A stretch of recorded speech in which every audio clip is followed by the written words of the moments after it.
আসসালামু আলাইকুম। জাইজিয়া driving training centre থেকে আবারও চলে আসলাম কিছু লক সম্বন্ধে ধারণা দেওয়ার জন্য। আচ্ছা দেখেন, নতুন শিক্ষার্থী যারা আছেন এদিক দিয়ে এদিক দিয়ে দেখাও। এটা হলো সামনের দরজা।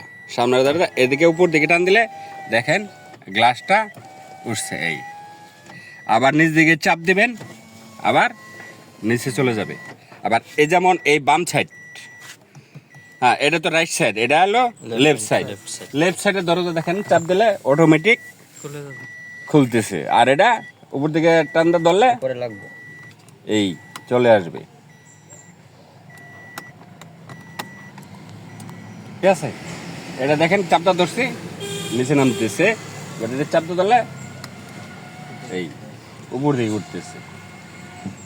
আচ্ছা এখন আসবো পরে পিছনের ডান সাইডের লেফট সাইড। হ্যাঁ এই যে দেখেন, আবার একটু দেখাও। এই যে এটা এখানে চাপটা ধরছি, এই যে দেখেন নামতেছে।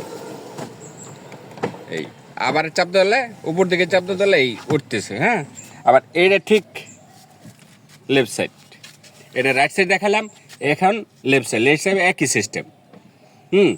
আর এখানে দেখেন দরজা যখন উঠবেন তখন আবার এই যে এখানে আবার অন অফ লেখা আছে।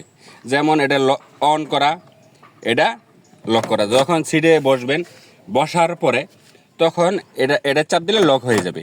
আর যখন নামবেন তখন কি এটা অন করবেন, এটা আমাদের চাপ দেবেন, অন হয়ে যাবে, মানে দরজা খুলে যাবে।